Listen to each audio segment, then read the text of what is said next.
Welcome to the Nation of Jake on The Voice, KWAM, FM 107.9 and AM 990. All right, welcome to it. Yes, have some. The Nation of Jake on The Voice, FM 107.9, AM 990, online, KWAMTheVoice.com. We are streaming live on YouTube today, on time and live. Go subscribe to the YouTube channel, Nation of Jake. One word, Nation of Jake on YouTube. Also, follow along on Facebook and the Twitter at Nation of Jake on this Tuesday, August 6th. Year of our Lord 2019, partly cloudy, 90 degrees, near the high of 92. Storms later this week, maybe even later this afternoon. So big story today about former Mayor A.C. Wharton. This is from Local 24, doing some great work. Richard Ransom and the crew. A.C. Wharton allegedly is using his power and influence as being the former mayor of both Shelby County and the city of Memphis, to influence and bully his neighbors. He's making calls to some of his friends, his former associates with the Shelby County and Memphis city government, to harass and bully his neighbors because they're doing stuff he doesn't like renting their house out on Airbnb. And there's video and there are allegations of impropriety. And so I guess there will be a follow-up today. But, man, the stones on A.C. Wharton to do this kind of stuff. We'll get into that story in a little bit. That's a good one. It's a fun one. Also, it's Election Day south of the border. That's right. Down in Mississippi, they've got their primaries. Now, these are largely, boring positions nobody cares about. But governor of Mississippi, that's a pretty big post down there. And because it's a deep red state, primaries pretty much tell a tale of who will be in office on Election Day. So we will take a look in to see what's going on in the state of Mississippi. China has been labeled a currency manipulator by the United States. All right, they have countered President Trump's tariffs by devaluing their currency, and now they've been labeled a currency manipulator. And then they're taking some steps to avoid that. The stock market is rebounding a little bit, and things are getting kind of back to normal on Wall Street. That said, I am also a currency manipulator. I actually manipulated currency just last night. I had to do it. I'll tell you the story about how I manipulated currency. And China is not the only one out there as a currency manipulator. We've also got the news crews, bunch of other stuff on the program today. I appreciate you being here on The Voice, KWAM at 107.9 FM and AM 990. Now, unfortunately and reluctantly, I bring you more hashtag mass shooting radio. This is not something I like talking about, but we are past the part of the mass shooting cycle where we find out who the shooters are and what team they belong on. And I'm just telling you right now, mass shooters have no team, no legitimate team. All right, but that's not going to stop a lot of politicians from using this for what? Political gain, of course. You never let a crisis go to waste, as Rahm Emanuel, former chief of staff for President Obama, famously said. So we see it all the time. If it's something that's going to hurt your opponent, keep it out there. Keep bringing it up. Don't let the story go away. And right now, there are a few different ways this is going. Now, you've got the obvious political angle. This is Donald Trump's fault. And then you've also got, we need to make change. Let's get some gun control legislation out there.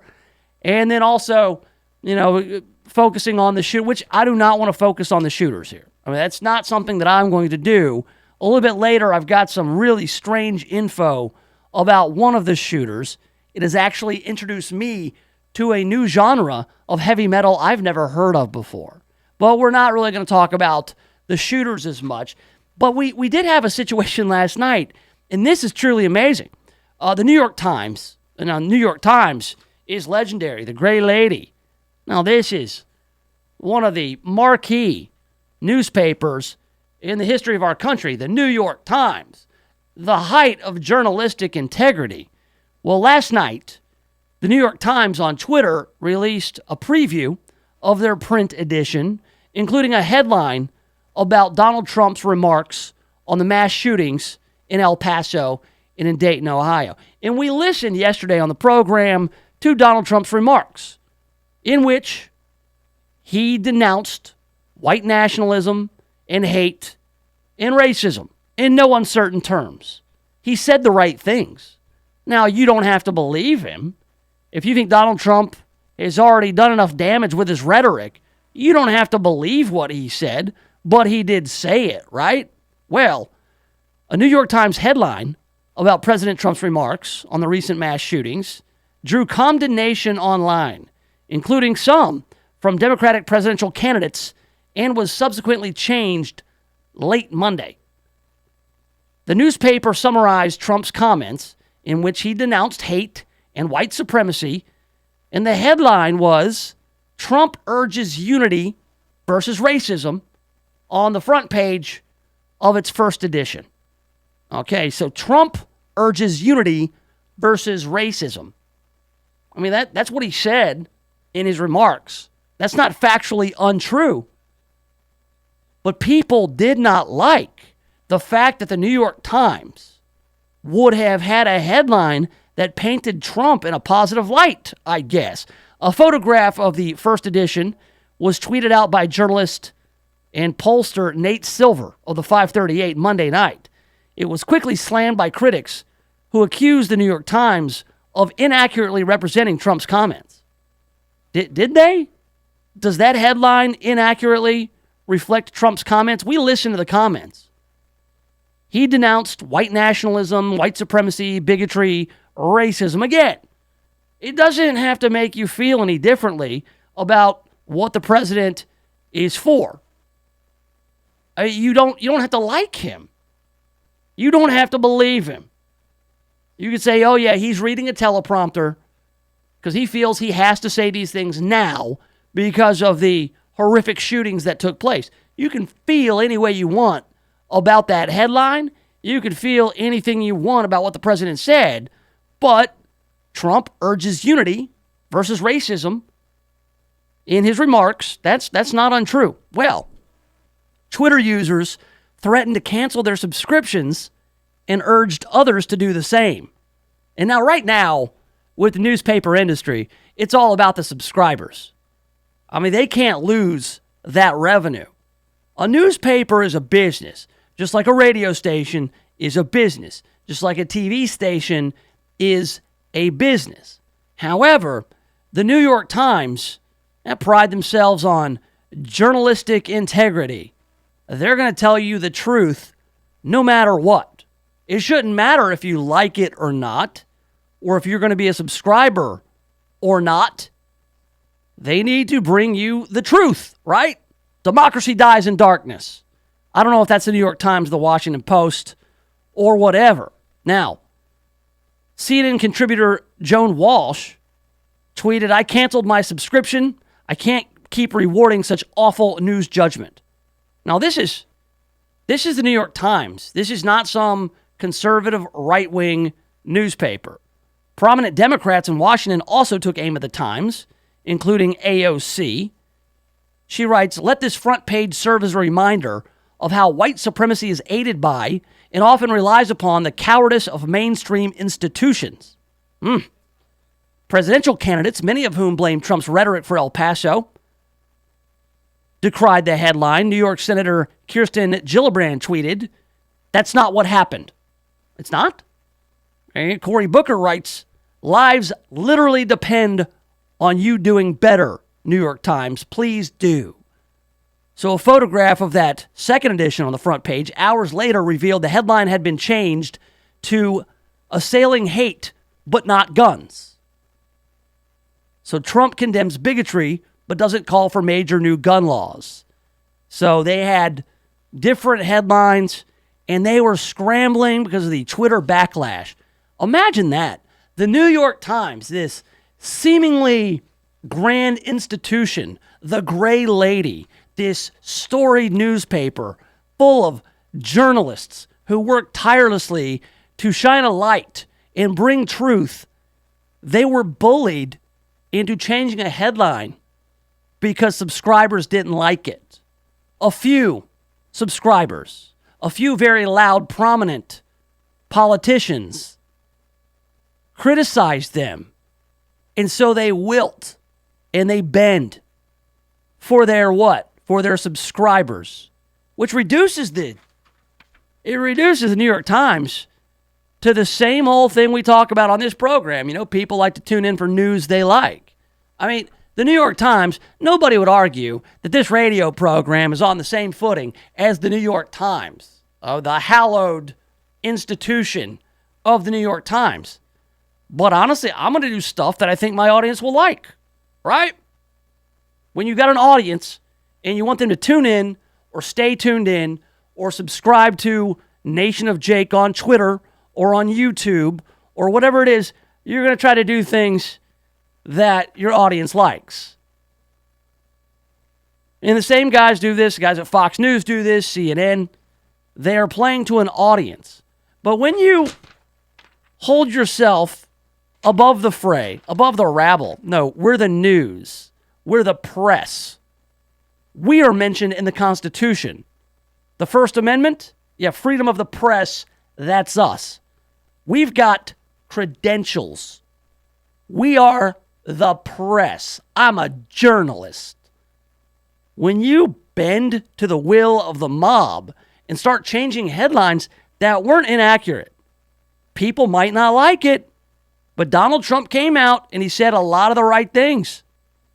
And they could not stand that a headline, if somebody, I guess, who's not paying attention to the world right now, picked up a New York Times here on August 6th, 2019.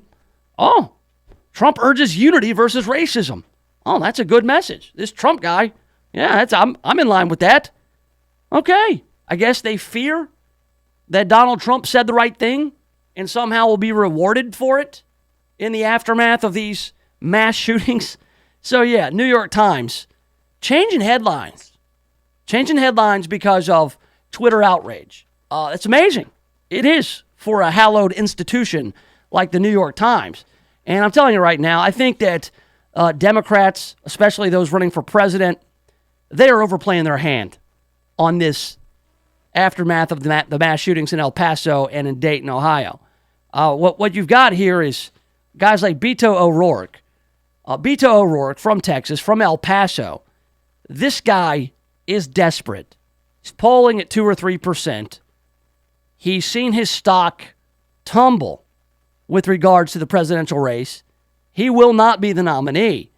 But man, when this happened, he was like, this is my moment.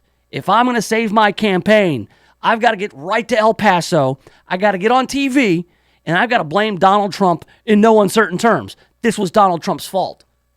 Beto O'Rourke has been going on whatever channel will have him, and pretty much, not literally, but pretty much saying Donald Trump pulled the trigger and is responsible for the deaths of those 20-plus people. That's what he's been saying. Oh, yeah, he's been dropping F-bombs and all kinds of stuff. Now, the White House is calling him out, saying, hey, these Democrat presidential candidates who are blaming Trump for this, branding him as a racist, white supremacist, essentially blaming him for this mass murder, and accuses them of grandstanding while doing little to solve the problem. Kellyanne Conway, in an interview, says that Trump is trying to bring the country together and heal a nation, and she's slamming Democrats for fundraising off the shootings that left 31 people dead. There's a huge difference between running your mouth and running for president and being the president and trying to bring together a nation. Now, this is all overblown, by the way. All of it. I mean, this is Kellyanne Conway, a mouthpiece for the president. She's saying, listen, all the president's trying to do is unify and help the country heal. That's a little over the top, just as Beto O'Rourke calling the president a racist. He says, and I quote, Jesus Christ, of course he's racist. Of course he's racist. You have Senator Elizabeth Warren raising money for Senate Democratic candidates in an email appeal talking about mass shootings. which, again, I mean, I think that they are overplaying their hand. Look, the one who's been the most measured is the front runner, Joe Biden. You know, Joe Biden says, listen, I'm not directly accusing the president of being the cause of these mass shootings. He's like, but in part, the divisive rhetoric is a part of it. It doesn't help. It's not helpful. He's created this, and that's about as measured as you want to get, or as measured as you can be in this situation. But man, all these 24, 22, however many people running for president, they want to stand out, man, and saying something extreme is the way you do it. That's how it is. You got to get the attention. It's a crowded media environment full of people who will call you out if you write headlines they don't like, or if you tweet something that's factual. Hell, Neil deGrasse Tyson, we talked about it yesterday. He tweeted out statistics. Not helpful at all, but man, the guy got raked over the coals. And this is a guy that the left typically loves. They love quoting Neil deGrasse Tyson. Oh, he's an astrophysicist. He's way smarter than you. And when he tweeted about statistics of mass shootings versus other ways people die in this country every 48 hours, oh no, they were not having it. So what did he do? He apologized. Of course he did. He apologized. I will say, though, I mean, not helpful.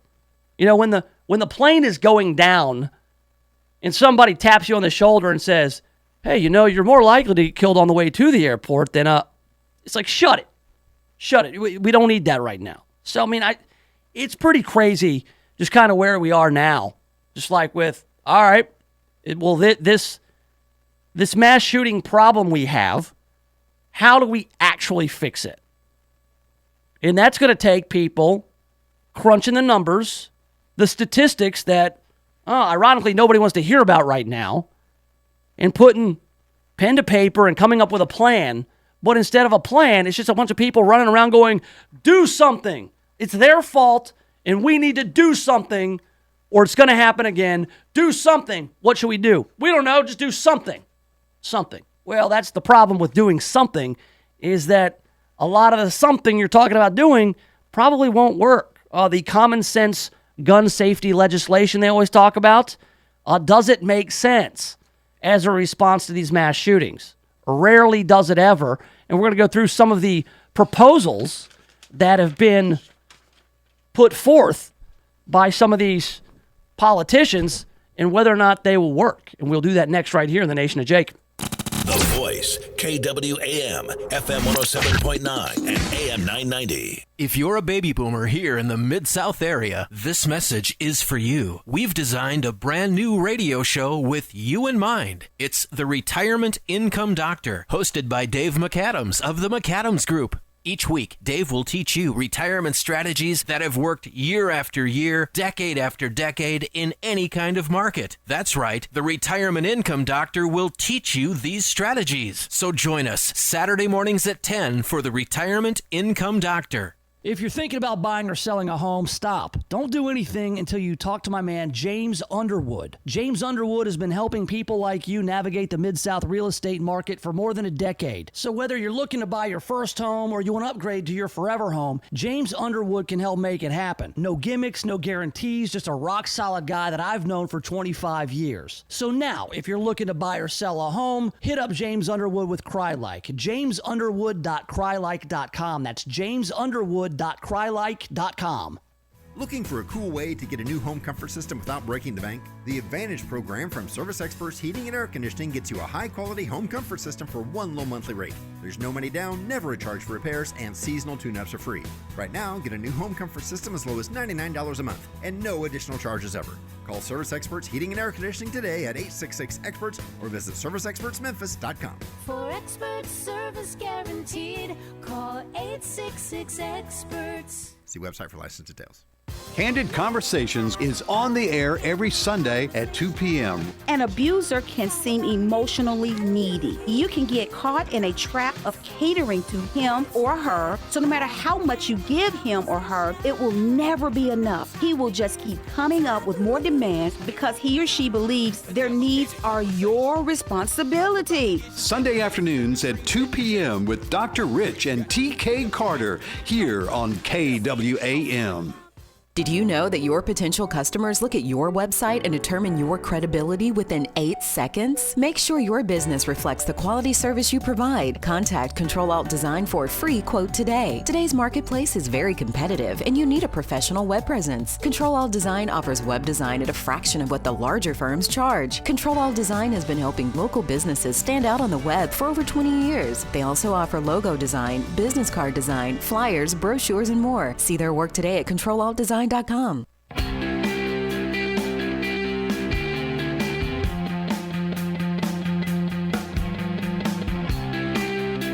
right, welcome back. Yes, have some. The Nation of Jake on The Voice, FM 107.9, AM 990, online, KWAMTheVoice.com. Streaming live on YouTube, the YouTube channel, Nation of Jake, one word, Nation of Jake, Facebook and Twitter as well, at Nation of Jake. All right, so we've got this big story about former Mayor A.C. Wharton shaking down his neighbors, giving them a hard time about renting out rooms on Airbnb.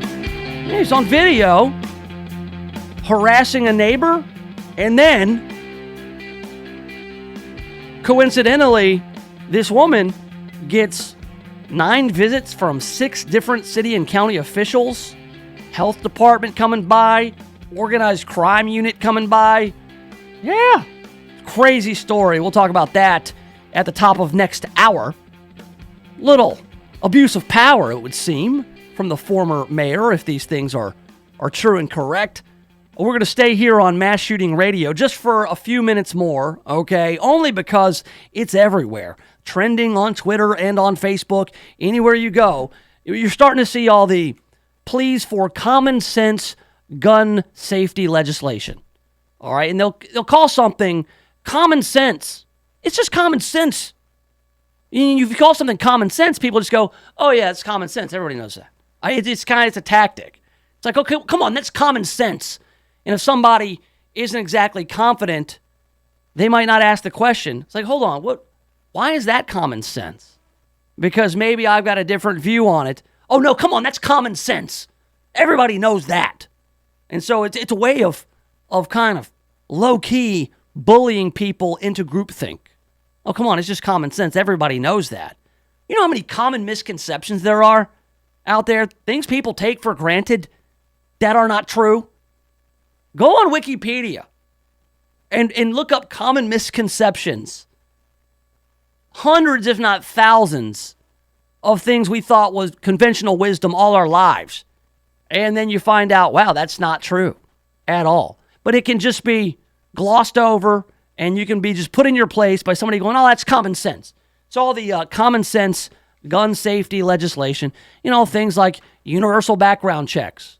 And we talk about this all the time. I believe that if you are a federally licensed firearm dealer, you have to run a background check on anybody and everybody who buys a weapon. You have to undergo a background check. We have federal background checks. Here's the thing about it. If you are a law-abiding citizen with no kind of checkered past or felonies or any things in your background that would prevent you or prohibit you from buying a weapon, then it's pretty quick. They run your name through, your social security number, your last known addresses, all that kind of stuff. You fill out the form. They send it through. It comes back pretty quick if you don't have any infractions that would keep you from having to buy a gun. All right, so I was surprised. I saw CNN. They did a fact check, and the claim was that universal background checks would not have prevented either the El Paso shooting or the Dayton shooting. And it said, fact check, true. True, there's little evidence that a background check, which I'm almost certain if these guys bought those guns legally, would have prevented them from getting them because nothing was on their background. They had not committed any crimes that would prohibit them from being able to legally purchase a weapon. All right, so again, we get into the whole illusion of safety. The elements of the common sense gun safety legislation. It's mostly window dressing, according here to Reason.com, that would do little or nothing to prevent attacks like these. The most frequently mentioned policy, the universal background check, as we said, is irrelevant to these crimes. So they didn't have any disqualifying criminal records or psychiatric records, nor do the vast majority of mass shooters. So this background check nonsense, it would do a lot for some people politically. Now that's the other thing here. Is not only is it the security blanket that does nothing for you, it also it's political points to be scored by people who've been promising this in order to promise the illusion of safety to others.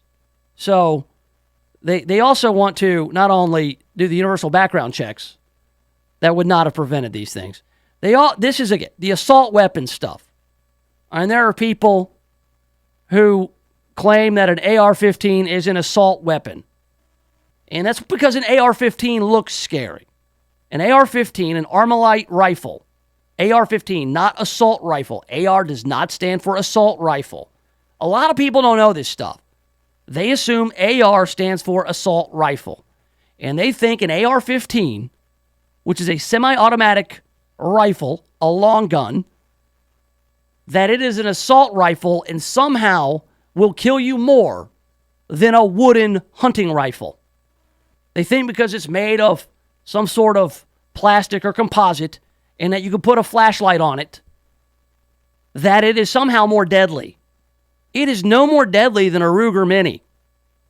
And a Ruger Mini has a real tough name, but if you look at a Ruger Mini, it's got a wooden stock.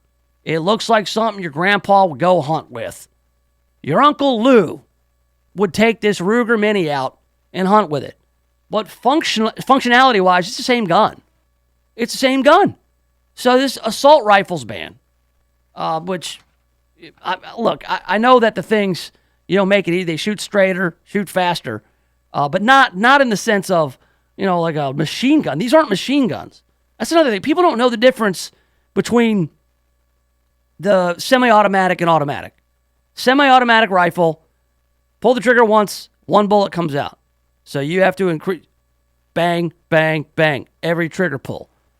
A fully automatic weapon, like an Uzi that you see in movies, those are not legal for just anybody to have. You have to be vetted by the ATF to own a fully automatic weapon. We don't sell those at the old Walmart. So there's a lot of support among Democrats for a federal ban on assault weapons. The policy is at least superficially more relevant since both the rifles used would qualify with that label. The El Paso shooter used a WASR-10 rifle. It's a civilian semi-automatic version of the AK-47, while the Dayton shooter used an AM-15, a semi-automatic rifle made by Anderson Manufacturing that's similar to the Colt AR-15. But neither were AR-15s. The focus on military style is puzzling for a few reasons. In 2017, all rifles combined, only a subset of which would qualify as assault weapons, accounted for just 5% of gun homicides where the type of firearm was specified, while handguns accounted for 89%. That's right. So you go and you want to have an assault-style rifle ban, but that ignores that almost 90% of gun homicides are committed with handguns because handguns are smaller. Well, you know what? Handguns are still semi-automatic weapons, largely. And you can get the increased capacity magazines for them. Handguns, statistically, are more deadly than assault rifles, the quote-unquote assault rifles. And things, if you call anything assault, put assault as the modifier on anything. But an assault handgun. And so I guess the people also like to bring up the fact that the right to bear arms in the Second Amendment didn't apply to this technology. We got that was in the time of muskets and flintstock pistols. There's no way the Founding Fathers, if they knew the destructive power of an AR-15, that you could put a flashlight and a scope on, they would have never, ever put the Second Amendment in that Constitution. No, if they only knew how deadly these weapons were, that's not true. Because nobody would argue that the freedom of speech doesn't apply to Twitter, right? First Amendment, it was actually just ruled the president can't block you on Twitter because he'd be violating your First Amendment rights. Nobody's arguing, well, the Founding Fathers could not have conceived of Twitter. Therefore, the First Amendment doesn't apply to Twitter because there's no way, because those guys writing with a quill and parchment, they couldn't have conceived of a website where hundreds of millions of people could post their thoughts or feelings or news articles for the world to sign up, have an account, and see on the World Wide Web. Try to explain that to Alexander Hamilton or Thomas Jefferson or Ben Franklin or any one of the Founding Fathers. Try to put yourself in that position as to explain Twitter or the internet to them and tell me that would have been in their logic for having written the First Amendment. So I hate that argument that the weapons today, they can't exist in the scope of the Second Amendment because they had muskets and they had flintstock pistols back in 1783. They would have never done. It's arms. It's arms. It's to defend yourself. Self-defense. The right to self-defense is what that is. So look, I mean, if you go through the common sense gun safety legislation, it's nothing more than that security blanket. If you could go through all of them, I mean, I liked the article yesterday in the LA Times about studying what all the killers had in common, because we're dealing with killers here. I mean, sure, maybe they had easy access to these weapons, but it's like, how do we keep the weapons out of the hands of people like that? That should be the ultimate goal, right? I mean, not just to disarm everybody. It's funny, is every time there's a mass shooting, people want to blame guys who didn't do it. I mean, they don't want to blame the shooter. They want to blame people who didn't do it. To this day, I wonder, look, I need to pull out the study from yesterday. What was it? People who commit mass shootings, they witnessed or experienced violence at an early age. This is just from memory. They witnessed or experienced violence from an early age. Number two, they had some sort of life-altering event. They had access to people or to guns. And there was one other. None of those criteria were they were NRA members. That's it. But NRA and the NRA members who contribute to the NRA, they get blamed for mass shootings. But to this day, since 1966, a mass shooting has never been committed by a member of the NRA. It's odd, isn't it? But they get blamed. So, look, just calling it common sense gun safety legislation isn't enough. You got to dig into the numbers and figure out, okay, how many mass shootings would these laws have prevented? And sometimes, here's the scariest thing about it. You know, mass shooting with handguns in Charleston, South Carolina a few years back, Dylan Roof, racist, white supremacist, troubled, disturbed human being, he went in and killed 9 people with handguns. And you know how he got his gun? There was a breakdown. The FBI didn't do their jobs. He had some sort of infraction on his record that would have prevented him from having that gun. He was not supposed to have it. So all these rules and all these common sense gun legislation proposals, they're only as good as they are executed. I mean, every time we see either that a law wouldn't have prevented it or the law that was supposed to prevent it didn't. So listen, and that it's the worst time. I know people say, oh, when is there a better time to discuss this than in the aftermath? Well, I can't think of a worse time. That when emotions are hot and you got politicians, blaming other politicians, saying they have blood on their hands, and the rhetoric gets more heated. And then they do everything wrong. And then I'm seeing all kinds of different profiles on these shooters. Who were they? Get the name out there and the motive and maybe inspire the next one. Every time we do it exactly wrong. Coming up, it is Election Day in Mississippi. They got some primaries going on. Who the hell's running for governor down there? I know of a couple of guys. I know one guy won't let women near him unless they have a man with her or something like that. And that's pretty much about as much attention as I'm being paid to the primaries in Mississippi. But we'll give it a quick rundown. We'll do it next right here in the Nation of Jake. The Voice, KWAM, FM 107.9 and AM 990. CBS News Update.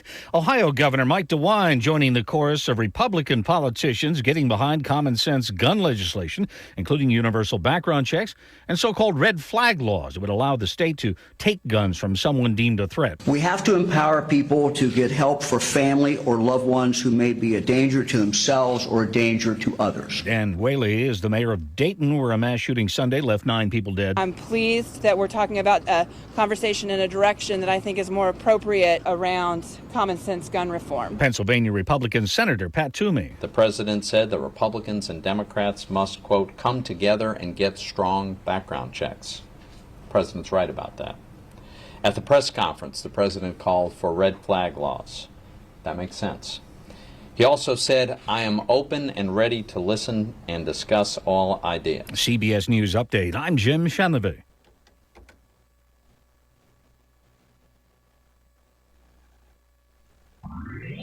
Did Jesus promise to return within the first century generation?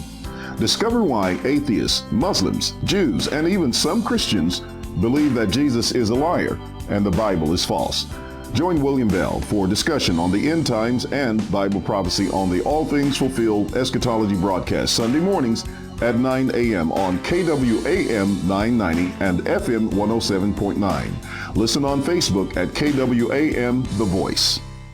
Triumph Bank strives to make banking easy for our customers. You have a lot of choices when it comes to banks, so we invite you to visit one of our local offices in Memphis, Germantown, Collierville, and Arlington to see for yourself how our team, backed by our state-of-the-art online and mobile services, can simplify banking for you and your business. Triumph Bank, invested in our communities and making banking easy for you. Triumph is a member of the FDIC and an equal housing lender. TriumphBank.com. Let's talk growth. Wake up, Memphis, wake up. Tune in every Saturday at 2 p.m. to Wake Up Memphis from Beyond the Badge. To be informed of hard-hitting issues like public safety, police community relations, and how your tax dollars are being spent. Join in on the conversation to share the facts. Sponsored by the men and women of the Memphis Police Association that protect this city every day. Remember, every Saturday, 2 p.m., Wake Up Memphis from Beyond the Bag, here at KWAM. Now on FM 107.9 and AM 990. This is Clark Howard. I got great news for you. You know, what you can earn on your savings in the United States has been going 2 directions at once.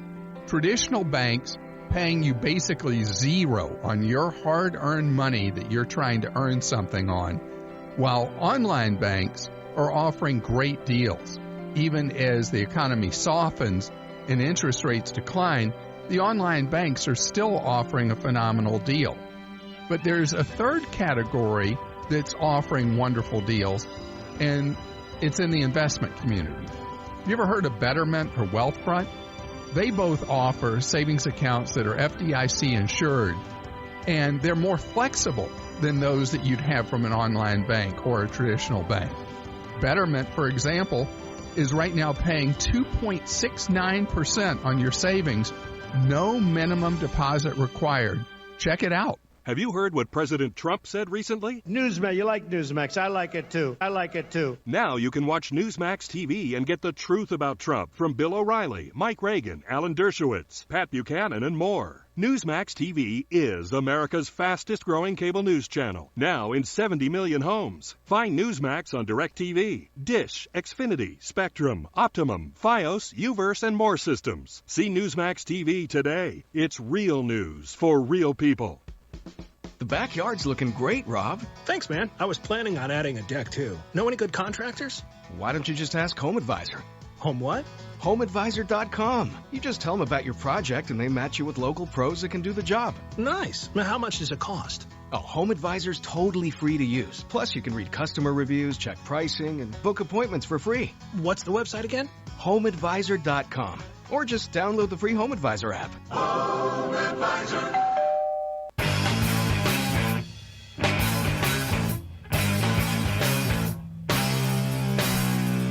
Welcome back to it. Yes, have some. The Nation of Jake on The Voice, FM 107.9, AM 990. Online, KWAMTheVoice.com. Streaming live on Facebook. YouTube, actually. The YouTube is Nation of Jake. That's the channel. Subscribe to the channel, and then also follow me on Facebook. There at Nation of Jake, and on Twitter. Same thing there, at Nation of Jake on the Twitter. All right, so listen, I don't really spend a lot of time in Mississippi. I get down there every once in a while. I might go down to South Haven. I might go down to Olive Branch. It just depends. I got some good people live in Nesbit. Good buddy of mine, Keith, down in Nesbit.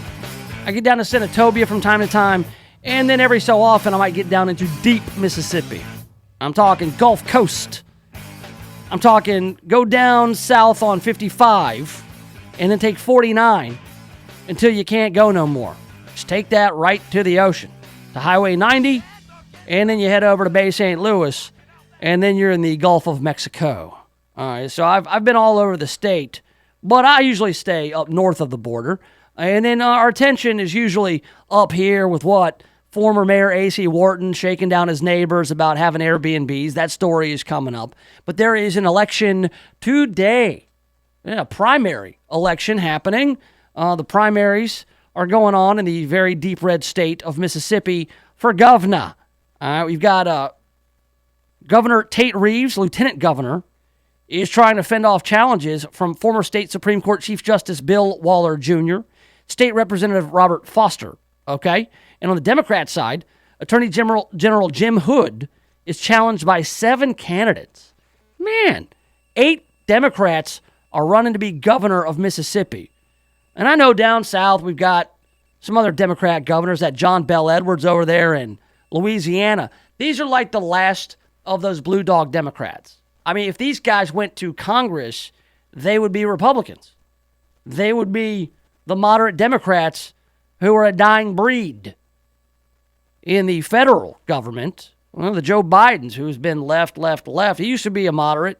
He's not so much anymore, but by comparison to most of the Democrat Party these days, he's a moderate. But these guys are might as well be Republicans, the Jim Hoods, so to speak. So now you've got this primary in which the Republicans in the race, the Tate Reeveses and the Robert Fosters, they're going to try to paint the Democrats as being, no, they're just lockstep with the National Democrat Party. And then the Democrats in Mississippi are going to say, no, we're not. We just want to focus on Mississippi. That's what we want to do. So for governor, you've got Reeves. That would be Tate Reeves, the lieutenant governor, and Jim Hood, the attorney general. They're the clear favorites to win those primaries on the Republican and Democrat side, respectively, for governor. But they've been going at it, pretty much acting like they've already got the primaries locked up. And we will see tonight whether that's the case, if we're going to see a Reeves versus Hood general election. Again, Reeves says Jim Hood is a liberal tied to the National Democratic Party. Then you've got some other Republicans like Waller, former state Supreme Court Justice Bill Waller. He presents himself as a pragmatist. He's going to do more about roads and health care coverage. Foster, State Representative Robert Foster, he's the guy who refused to have a female reporter for online news outlets accompany him on a campaign trip unless there was a man with her. So this is a guy who has gotten a lot of attention that way. I'm not so sure how this is going to work out. My bet is that if Tate Reeves, lieutenant governor, was the front runner, and if he's got more money, then he'll probably be the Republican nominee, and therefore he'll probably be the governor. I mean, in this landscape, in this political landscape, I don't see a Democrat winning Mississippi coming up. I don't know. Maybe I'm wrong, because we've seen other Democrats win southern states. That said, it's funny because, again, I don't spend a lot of time in Mississippi, but most of the people I know from Mississippi are Republicans. But then you get those people who live in Mississippi who are Democrats, and their whole game is to just pretty much crap on the rest of the state and the people they live among. Like, oh, listen, I'm a forward-thinking Democrat in Mississippi, and listen, all the people around me are just backwards. So I vote Democrat because I'm very smart, but I'm not smart enough not to live in Mississippi. It's kind of odd. It's those people who are like the smartest people in Mississippi, and all they do is complain about living in Mississippi. But then you have to really ask the question, is like, okay, if you live in Mississippi and you hate it so much and you're so much smarter than everybody else, then why can't you find a way to get out of Mississippi? How smart can you be? And that's the question that really needs to be asked. So I guess we'll know who the primary contenders are, or the winners are, and then they will advance to the November 5th general election. So I guess 2019 is the election year there for Mississippi. Okay. Coming up, I want to tell you how China is not the only currency manipulator around. The Nation of Jake has a currency manipulator, and I'll tell you how I just last night manipulated currency in my own house. I hope the Treasury Department is listening, because you can learn something from me. That's coming up next right here in the Nation of Jake. The Voice, KWAM, FM 107.9 and AM 990.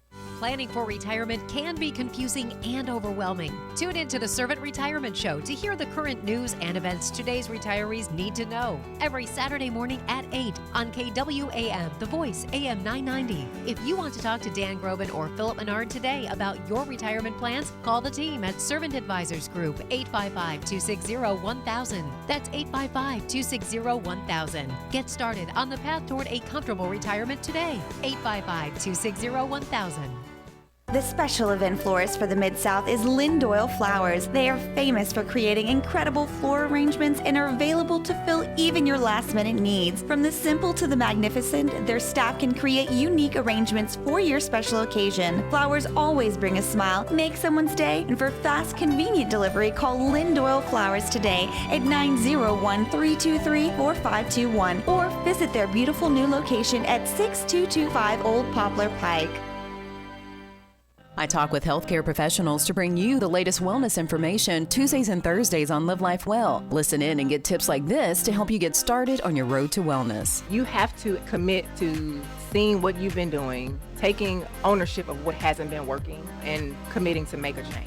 Because a lifestyle change is something that you're going to have to work at. I'm Bernadette Davis, and I've got you covered every Tuesday and Thursday on Live Life Well. Listen in during the Mary Beth Conley Show on AM 990 and streaming live on KWAMTheVoice.com. When's the last time you looked at the windows in your house? Not through the windows, but at the windows. Really looked at them. There's dirt, streaks, buildup, smudges, fingerprints, paw prints, spider webs, dead bugs. There's little white speckles. I have no idea what they are, and who knows what else. Now, cleaning all the windows in your house makes a big difference, but it's also a big job. That's why you need Just Windows Home Services. Just Windows has been taking the pain out of window cleaning since 1992. Just Windows cleans all types of windows, storm windows, screens, skylights, interior, exterior, upstairs and down. Now, I know I told you the company is called Just Windows Home Services, but they do a lot more. Roof and gutter cleaning, pressure washing, mirrors, blinds, ceiling fans, light fixtures, chandeliers. Look, if you've got hard to reach areas of the house, then you need Just Windows Home Services. Call for a free estimate, 751-3934. That's 751-3934, or get them online at justwindowsmemphis.com. That's justwindowsmemphis.com. If you're in need of a professional cleaning service that takes your business as seriously as you do, call Jan Pro Cleaning Systems today. They understand how important it is to establish and maintain a professional image. That's why they offer the Jan Pro Signature Clean and the Jan Pro Guarantee. From regular scheduled cleaning to the tough stuff like stripping and waxing, buffing, carpet extractions, and detail cleaning, Jan Pro does it all. Call today for a free, no-obligation quote. 901-683-4900. Insured and bonded for your protection. Jan Pro Cleaning Systems. Measurable cleaning, guaranteed results.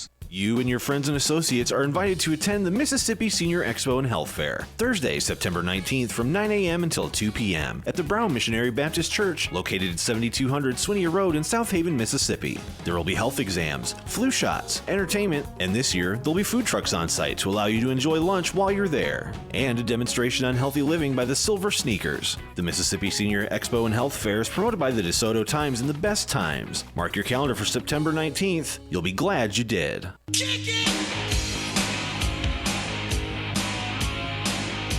All right, welcome back to it. Yes, have some. The Nation of Jake on the Voice, FM 107.9, AM 990. All right, so China has been labeled a currency manipulator. In this trade war, Donald Trump has been raising tariffs on China. China's been raising them back. I'm a free trader, and I don't like any of this stuff. But now, China has been manipulating their currency in order to exact some revenge in the trade war. I'm not smart enough to know exactly how that all works.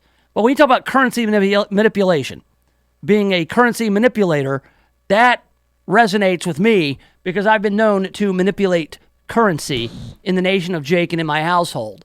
Now, when you've got kids who are, say, second grade, kindergarten, first grade, that age, anywhere from 5 to 7 or 8, they lose their teeth all the time. All right, it just doesn't always happen, say, on your schedule. And so they get a visit from the tooth fairy, right? So last night, my 7-year-old, she decides to yank out one of her teeth. And this was after hours. I wasn't able to get some cash back from the Kroger or anything like that. So I had to do a little currency manipulation because she has had the expectation set that when she loses teeth, she puts them under her pillow like any other kid does, and she gets money from the tooth fairy. So, because I didn't have any cash on hand, I used to keep, emergency cash on hand, for stuff like, hey, I'm going out, I need a few bucks to pay for parking or pay a cover, get a few beers. So I would have some cash on hand for that kind of thing. But now all my emergency cash is for paying for teeth that fall out after hours. Well, I was depleted. I had no emergency cash, so I had to manipulate some currency. So what I did was I snuck into my kid's room and I took $5 from her piggy bank. And then I took that $5 and I stuck it under her pillow and I took her tooth out from under the pillow. So essentially, the tooth fairy has given my daughter her own $5. And so I have to replace it now with another $5. It'll probably be in quarters or pennies. But when she goes to count her money, she will still have $5 more than she had before. But she will never know that her currency has been manipulated. And that's how we manipulate currency in my house. Like it's a bank. I borrowed it. I borrowed it on behalf of the tooth fairy. She needed it. I didn't have it. I borrowed it. I'll pay it back eventually. Hope my kid's not listening to the show today. Anyway. All right. Is A.C. Wharton, former mayor of Shelby County in Memphis, abusing his power? That's coming up next in the Nation of Jake. KWAM, your news and information station with CBS News updates every hour on the hour. KWAM Memphis. This is CBS News on the hour. Real news, real reporting. I'm Jim Sheneby. Ohio's Governor Mike DeWine joining other Republicans now calling for better gun laws. This in the wake of this past weekend's 2 shooting sprees. He wants comprehensive background checks and the so-called red flag law that would allow the state to take guns from someone deemed a threat. A temporary order could be granted if the state shows by probable cause that a person is a danger to themselves or others and has access to firearms. CBS's Ed O'Keefe. In Congress, some Republicans are now saying they're willing to work with Democrats to implement those red flag laws. In recent days, Democrats have been calling on Senate Majority Leader Mitch McConnell to recall the Senate and take up gun control legislation. He isn't planning on doing that, but in a statement yesterday said Senate Republicans are, quote, prepared to do our part to engage in bipartisan discussions of potential solutions to help protect our communities without infringing on Americans' constitutional rights. The Inspector General for the Defense Department has sent a report to Congress. It says ISIS is trying to stage a rebound in Iraq and Syria. CBS's Kathy McCormick. This report finds after losing its caliphate, Islamic State consolidated its insurgency in Iraq and resurged in Syria. It said the partial withdrawal of U.S. forces from Syria decreased support for partner forces there at a time when they needed training and equipping. The military reported both Iraq and U.S.-backed Syrian forces are still unable to sustain long-term operations against ISIS, and thousands of ISIS supporters remain in a Syrian camp with minimal security and where ISIS ideology is spreading. The Boy Scouts organization being sued over sex abuse allegations. CBS's Bill Rakoff. Hundreds of former Boy Scouts are claiming in the lawsuit that they were sexually abused at the hands of Scout leaders. The suit covers allegations of abuse going back nearly 80 years, accounts compiled this year by attorneys preparing the case. The report in USA Today says 350 alleged abusers have been identified in the litigation, which says Scouting has not done enough to vet its volunteers. Bill Rakoff, CBS News. The escalating trade war with China costing some American farmers big by way of exports. Dale Moore is Executive VP of the American Farm Bureau Federation. It is a body blow, and I don't know any other way to describe it. It is a punch in the gut that is just taking away one of the most important and largest markets that we've spent decades developing. After the Trump administration openly accused China of manipulating its currency, Beijing did move to stabilize that currency, and the stock markets have been responding with a rally today. The Dow right now is up 229 points, the Nasdaq up 97, S&P up 29. This is CBS News. The CBS World News Roundup Late Edition with Jim Chenevey. President Trump held a series of meetings today on the border wall. Every weeknight on the CBS Radio Network. Ever wonder why Europeans seem to speak so many languages? Maybe it's because they use Babbel, the #1 selling language learning app in Europe. Babbel's award-winning technology gets you speaking right away, whether you're learning Spanish, French, or German. And best of all, you'll remember what you've learned. I always thought I was bad at languages, but after using Babbel, I can tell you I was just taught the wrong way. Using Babbel's 10 to 15-minute lessons, you can be speaking confidently in your new language within weeks. I was amazed that I could start having real-life conversations right away. It was so fast. Now I'm speaking Spanish. Woohoo! No wonder Babbel is the #1 selling language learning app in Europe. Try it for yourself and see why Babbel is the quick way to get conversational in a new language, like Spanish, French, or more. You can try Babbel for free. Go to Babbel.com or download the app and try it for free. That's Babbel, Babbel.com, or download the app to try it for free. That's Babbel.com. Another big retailer has filed for bankruptcy protection. CBS's Mark Liverman. Barney's New York, an icon of luxury New York retail, has filed for bankruptcy. The retailer said it will focus on running only 5 of its namesake stores. Barney's plans to close its stores in Chicago, Las Vegas, and Seattle, as well as 5 smaller concept stores and 7 Barney's warehouse stores. The filing marks the department store as the latest victim of the retail upheaval. A Florida woman blaming lightning for blowing up her toilet. Marilou Ward says the bolt of lightning destroyed the septic tank on her Port Charlotte home, caused the commode to shatter into hundreds of pieces. A plumber telling her that the lightning set off a chain of events that culminated in the methane in the septic system, causing that massive blast that ripped through the pipes. Ward says the good thing was no one was doing their business when the lightning hit, so there were no injuries. Jim Chenevey, CBS News. The co-chairman of J.P. Morgan warned that a deep correction, like 40%, could hit the stock market at any time. Don't lose 40%. Diversify. Now you can add gold or silver to your IRA or 401k rollover accounts. The stock market has been shaky with the trade negotiations. Don't risk your investments. Listen to the warnings and diversify before you lose 40%. Protect your portfolio with solid and tangible investments, gold and silver. Call 800-722-2020 and get the free investment guide now. Call 800-722-2020 to get Noble Gold Investments free investment guide now, or go to noblegoldinvestment.com. Individual results may vary. Invest wisely. Don't wait for a 40% correction. Get the free investment guide now. Call 800-722-2020. That's 800-722-2020. Call and get the free investment guide now. Don't wait. Call now. 800-722-2020.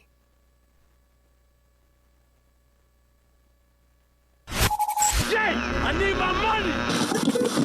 You want to work here, get them to sign on the line which is dotted.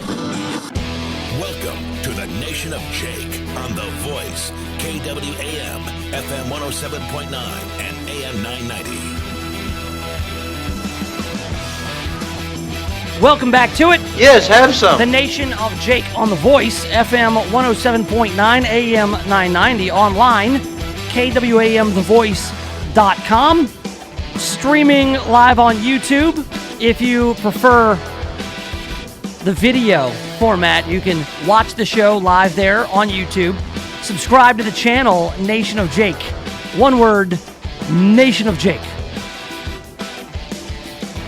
We've got the YouTube, we've got the Facebook, and we got the Twitter, all Nation of Jake. So go check all that out here on this, the 6th day of August. So I believe this is a Tuesday. The City Council is meeting today at City Hall. They'll discuss their Memphis 3.0. They're going to discuss some of the artists who do these murals around town. There was some controversy over the murals some time ago.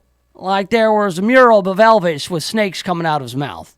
And people were like, what, zombie Elvis? Who signed off on that? And so they got painted over, and the artists got upset, saying, hey, you painted over my art. What gives, brah? And they're like, man, you painted zombie Elvis. Nobody wants to see that. Scaring the children. So they got to come to some sort of agreement on how that's going to happen. And then also plastic bag bans is also on the agenda for today. We will get caught up tomorrow with our favorite city councilman, Frank Colvette Jr., about the ongoings at the city council meetings, because they haven't started yet. They start like at 3:30. And then we're not going to cover these things in real time because there's a lot of processes that are boring. So we'll get Frank Colvette tomorrow to sum it all up. Well, a man who was no stranger at City Hall, former Mayor A.C. Wharton, both the mayor of Shelby County and then later the mayor of Memphis, A.C. Wharton, he is being accused of harassment.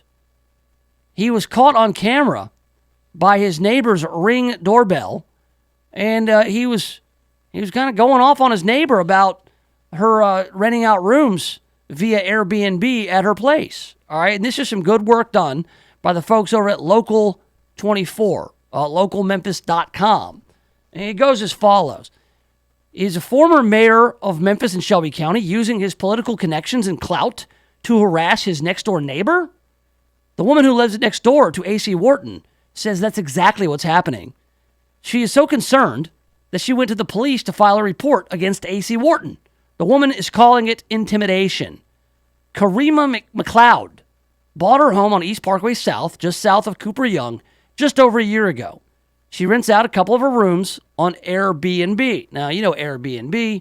You got a room available, people coming through, maybe people coming in for Barbecue Fest or Memphis in May. They don't want to pay for a hotel. They can get a good deal in town, in a neighborhood, in a nice clean room for a night or two on Airbnb. McLeod says there was never a problem until now. Her Ring doorbell camera system recorded her claims of harassment. McLeod says, imagine having one city and county official after another show up week after week during the month of July. She says, I don't know who's coming to knock at my door at any given point in time. All right, McLeod says the trouble began when one of her Airbnb guests had a party without her permission. A.C. Wharton showed up at my door the very next morning, I guess complaining about a party that was going on at McLeod's house.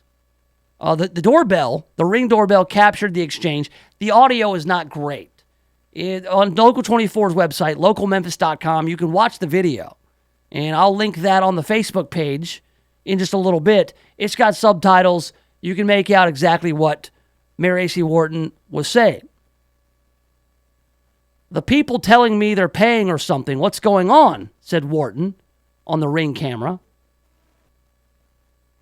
Wharton proceeded to tell McLeod that she didn't need to have parties, she didn't need to have events, and this was a historic district, and, quote, we don't do Airbnb in historic districts. So A.C. Wharton doesn't like that this lady is renting out part of her house on Airbnb. He comes over and tells her, hey, we don't do this around here. You don't need to be having parties or events at your residence because we don't do that around here in this historic neighborhood.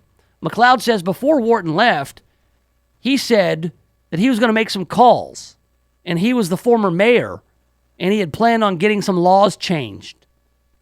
That's right. I'm not so sure that former mayors can get laws changed.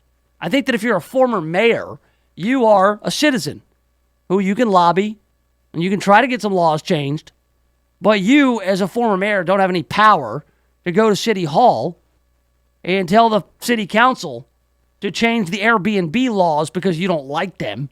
That's not the way it works. Well, so imagine that. You're at your house. You're renting out your place on Airbnb. Somebody has a party. Former Mayor A.C. Wharton, who happens to be the next door neighbor, comes over and kind of complains about it. He says, hey, they're saying they're paying to stay here. What is this? Well, it's like, well, A.C. Wharton, this is called Airbnb. In the year of our Lord 2019, people get together on an app. They are connected through the World Wide Web, and they can rent out their property to each other if they want. Fully, completely legal, above board, on the up and up. Mayor Wharton says, well, I don't like it. You don't need to be doing that. I'm the former mayor. I'm going to go get some laws changed. I'm going to make some calls. So you might just think, yeah, whatever, call whoever you want. Well, a few days later, McLeod says a parade of city and county officials began showing up at her house. Repeated trips from Memphis City and Shelby County code enforcement officers to a Memphis fire inspector to the Shelby County Health Department on a trash complaint. And so at this point, Karima McLeod is realizing, oh, he made those phone calls. He's calling all his buddies and cronies and old friends from the Memphis City and Shelby County government. Because everybody who's coming over is telling her that, hey, we're getting told from the top. This all comes from the top. So city code enforcement came out. They cited her for 3 broken fence boards and some overgrown shrubbery near the street. This is just petty stuff that people never, ever get fined for. 3 broken fence boards on your fence, you're gonna get cited for that kind of stuff. But then, this is where it gets worse. Now imagine having the fire inspector coming over to the health department about your trash. And she's just like, look, the trash runs on Thursdays. I'm not doing anything until Thursday. I'll keep my trash where in the bins, in the trash cans. I'll roll it out on Thursday when they come out. I can't really do much else other than that. So this woman's being harassed by anybody and everybody who will come out. Then, though, as if it wasn't bad enough to have code enforcement come out and shake you down about your fence boards, or the health department about your trash, or a fire inspector coming out and bothering you for no reason, you're not doing anything illegal. McLeod got a visit from the Memphis Police Organized Crime Unit.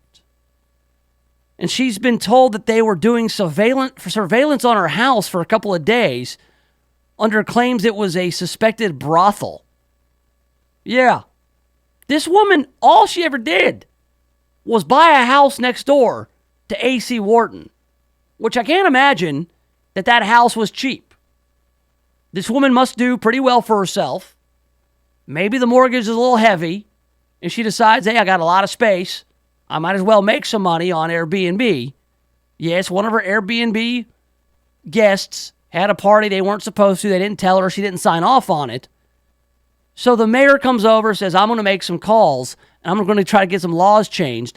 And then a week later, she finds out that she's been under surveillance by MPD, under suspicion that she was running a brothel out of her house. What? The officer says, I run a drug team with the organized crime unit.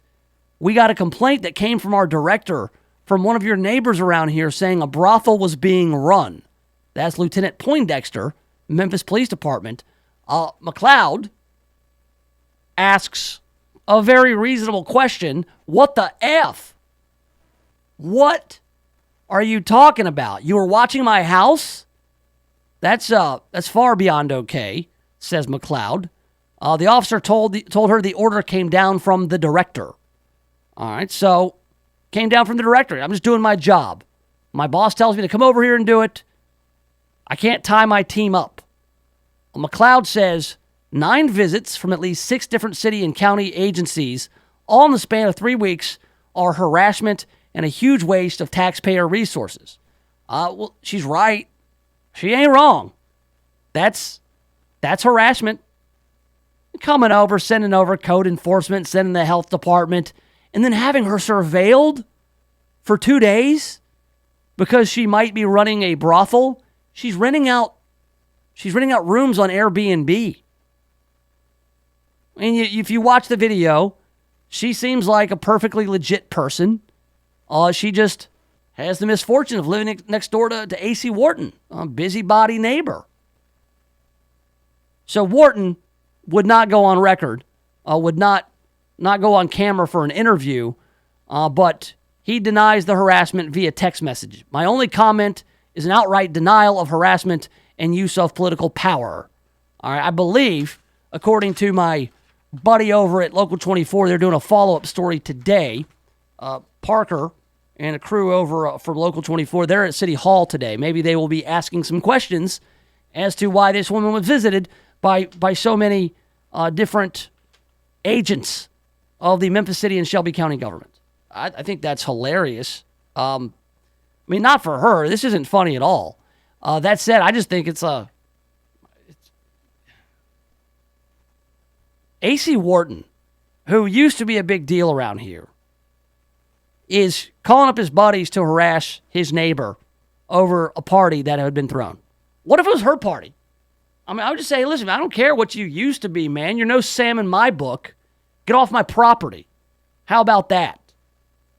Get off my property, old man. That's what you say to somebody like A.C. Wharton when they come knocking on your door asking about your parties and events. Say, that is, sir, I'm sorry, what'd you say your name was? Oh, I didn't care. Sorry. It's none ya. It's none your business. I can't wait for the follow-up on that. And also, just a little plug for our friends at Local 24 Memphis. Oh, my guy Mike Matthews. He said he's got a story tonight that's going to want to make you poke him in the belly and call him the Pillsbury Newsboy. Now, I don't know. Look, if you're a young reporter out there, if you're a young reporter looking to break into the business and move up, just watch the veteran Mike Matthews, because that is how you tease a news story. I want nothing more than to poke Mike Matthews in the belly and hear him giggle and call him the Pillsbury Newsboy. I'm taking him up on that. You know it. And I'll be tuned in to check out a follow-up on this story. The local I-team, Mayor A.C. Wharton, using his political connections to harass his neighbors over throwing parties and renting out on Airbnb. Amazing. Doesn't surprise me at all. No. Oh, man. People get drunk on power. A.C. Wharton did not think he was going to lose to Jim Strickland. He absolutely was dumbfounded, gobsmacked by that election back in 2015. So, yeah, he's creeping back up. We're talking about the battle mayoral coming up in just less than 2 months. A.C. Wharton pops in. Hey, you know what I think I'll do? I think I'll abuse my power as former mayor. I was the mayor of the county and the city. Yeah. So, I enjoyed that story. I would like him to be held to account and maybe have to apologize to this nice lady. It's corruption, abuse of power, all the above. All right, coming up, do we have to? Oh, no. There's this information about one of these mass shooters from the weekend. The one, not so much in El Paso, but in Dayton. All right, the guy in Dayton, he's not getting as much ink as the guy in El Paso. I guess it doesn't fit the narrative that is being pushed forth. But there's something about this guy. He's introduced me to something that I had never heard of. All right, and we'll try to do this without giving out his name or giving him too much notoriety. But there's one thing that's glaring at me. It just must be addressed on this program, and we'll do it next right here in the Nation of Jake. The Voice, KWAM, FM 107.9 and AM 990. Hey everybody, Michelle Calhoun here. I am the host of a new show called The Power of Her Story, where I'll be interviewing female business owners all over the Memphis area every Tuesday morning at 8 a.m. I believe that when we share women's stories, it empowers more women to write their own. Follow me on Instagram at The Power of Her Story. The Power of Her Story is brought to you in part by these great sponsors: Brown Properties, 901 eLearn, and its Patreon community. When's the last time you looked at the windows in your house? Not through the windows, but at the windows. Really looked at them. There's dirt, streaks, buildup, smudges, fingerprints, paw prints, spider webs, dead bugs. There's little white speckles. I have no idea what they are, and who knows what else. Now, cleaning all the windows in your house makes a big difference, but it's also a big job. That's why you need Just Windows Home Services. Just Windows has been taking the pain out of window cleaning since 1992. Just Windows cleans all types of windows, storm windows, screens, skylights, interior, exterior, upstairs and down. Now, I know I told you the company is called Just Windows Home Services, but they do a lot more. Roof and gutter cleaning, pressure washing, mirrors, blinds, ceiling fans, light fixtures, chandeliers. Look, if you've got hard to reach areas of the house, then you need Just Windows Home Services. Call for a free estimate, 751-3934. That's 751-3934, or get them online at justwindowsmemphis.com. That's justwindowsmemphis.com. Stop everything you're doing right now and ask yourself, are you currently receiving steady paychecks? What about when you're retired? Will you receive a monthly check to cover your expenses and also have some fun? Dan Groban and Phil Menard at Servant Advisors Group call this mailbox money. It's the monthly check you'll receive throughout retirement. They want to help remove stress from your retirement. They don't want you to worry about if the money will show up or how much money you'll receive. The only thing they want you to think about is how to spend it when it arrives. Find out how to get enough money in your mailbox every month when you're retired. Call Servant Advisors Group at 855-260-1000 for a complimentary retirement analysis with strategies that could help your nest egg provide you monthly income you'll need in retirement. Call right now, 855-260-1000. Servant Wealth Management is a registered investment advisor. Insurance and annuities offered through Servant Advisors Group, LLC. Insurance licensed in Tennessee, Mississippi, and in Arkansas. I'm Ed Parami, the owner of JanPro, the franchise that helps you be your own boss. JanPro is now the fastest growing franchise in the entire world for the second year in a row by Entrepreneur Magazine. We are growing so fast we need new business owners right here in Memphis right now. So if you want to be your own boss and open your own business, call JanPro at 901-683-4900 to see just how easy it is to be your own boss. For as little as $950 down, you can be a part of JanPro. Don't waste another minute. Call 901-683-4900. Hey everyone, I'm your host Marie Pisano of the Finding My Yes radio show. We got a new talk show that interviews celebrities in film, music, TV, and some interesting people from Memphis to around the world. We even feature some music from emerging artists. Don't miss us Sundays at 4 p.m. right here on The Voice FM 107.9 and AM 990. Brought to you by ECT Go Heroic. Hi, this is Governor Phil Bryant. Who serves as Mississippi's next state treasurer is very important. That's why I'm endorsing my good friend David McRae. Now, David's not a career politician. He's a pro-Trump conservative with the business experience that prepared him to be our next state treasurer. I know David McRae will protect our credit rating, improve the returns on our investments, and be a watchdog of our tax dollars. You trusted me as governor, and now I'm asking you to trust me again and support my good friend David McRae for state treasurer. David McRae, husband to Katie and father of 3. David is a fourth-generation Mississippian, a Christian who shares our traditional values. McRae's department store was a real Mississippi success story. A successful businessman today, David McRae is ready to serve as our state treasurer. a supporter of the Second Amendment and pro-life, a pro-Trump conservative Republican. One of us, not a professional politician. David McRae for State Treasurer. Paid for by David McRae for Treasurer. This is Sherry from the 19 Strong Show. The politics in Memphis can be unnecessarily complicated and sometimes just downright shady.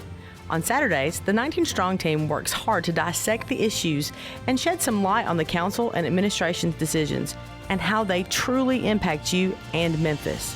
Join me and my better half for the latest council news and colorful commentary. On Saturdays at 1, join us for your weekly chat rant right here on KWAM 990.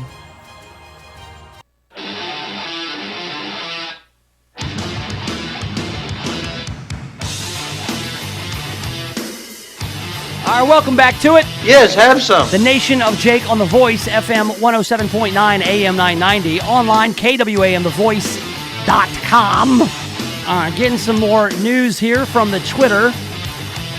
Yeah, we got the guy who runs that website, 8chan. Talked about 8chan a little bit yesterday. That is where this alleged manifesto, which I did not read, a manifesto, one of the shooters over the weekend, the one in El Paso, uploaded a manifesto. Well, the guy who runs 8chan, the website to which it was uploaded, says no, he did not. That was not uploaded by that murderer. And I've got proof. Well, okay, who uploaded that? Now, did he write it? Well, we don't know. So there's still a lot out there. I mean, that does not stop people from saying, oh, this guy was a Trump fan and Trump's anti-immigrant rhetoric resonated with this shooter, and that's why he went to El Paso to shoot people. That could be the case, but we're saying we don't really know. Information is still coming out about both of these shootings. A lot more information has come out about the El Paso shooting because it has been tied to the anti-immigrant sentiment that was written in the manifesto. This guy was really out there. And again, with a mass murderer, this is not anybody who represents any kind of mainstream views. I think it's very, very important that we acknowledge that somebody who is capable of going and murdering innocent people, including children, at a public place, that's not a mainstream person we're talking about. That said, we know a lot more about him than we do about the guy in Dayton because it is not clear what this guy's motives were. But I'm seeing a lot of reporting. CNN reports that the guy from Dayton who committed the mass shooting there on Saturday night or Sunday morning, had a left-wing Twitter feed. I was actually really surprised to see that on CNN.com. He quoted, Elizabeth Warren, or said that he could vote for Elizabeth Warren, that he was very much a left-winger, that he was pro-gun control, which is odd. But then again, you're talking about a complete psychopath who does not make any sense whatsoever. I do see some odd things in the aftermath of mass shootings. I mean, not only you got the political side of it, you got the policy side, you've got all the people calling for the common sense gun control stuff. You've also got people blaming mental illness, blaming video games, blaming a lot of things, including President Donald Trump. Well, the Wall Street Journal, they want to make sure that you don't blame Elizabeth Warren for the Dayton mass shooting, even though the Dayton killer was a left-winger. All right? Wall Street Journal writes, the Dayton killer was a left-winger, but don't blame Elizabeth Warren. Police in Dayton say they're still seeking a motive for the shooting spree that killed 9 people. But whatever turns up, we hope no one blames Elizabeth Warren. We say that because the news site Heavy.com, which gained access to the shooter's Twitter account before it was taken down, reports his politics appear to have been left of center. The shooter recently tweeted that he would happily vote for Senator Warren. His Twitter profile also read, he, him, anime fan, metalhead, leftist, I'm going to hell and I'm not coming back. That was on his Twitter profile. He included his pronouns on his Twitter profile, just to let you know. In December, he wrote, this is America, guns on every corner, guns in every house, no freedom but to kill. A month before that, he wrote, "Vote blue, for God's sake." The Dayton shooter's leftist ravings are notable only because the media and Democratic politicians have drawn a straight line between the El Paso shooter's anti-immigrant manifesto and Donald Trump and the Republican Party. So that's what people will do. They'll say, okay, whose man is this, right? You know, somebody did something awful. Whose man is this? You know, even though the Dayton shooter was clearly in line with left-wing policy and a leftist, doesn't mean that his motive for shooting people was political.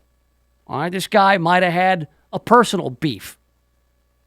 The Dayton shooter's leftist ravings are also notable because of the obvious. After so many recent mass shootings, it's disheartening to see how quickly the issue of these two highly disturbed shooters was overwhelmed by the urge to assign political causation. This is all per the Wall Street Journal. On Monday, the AP and Dayton Daily News reported accounts from the shooter's former classmates who described his violent fantasies in high school.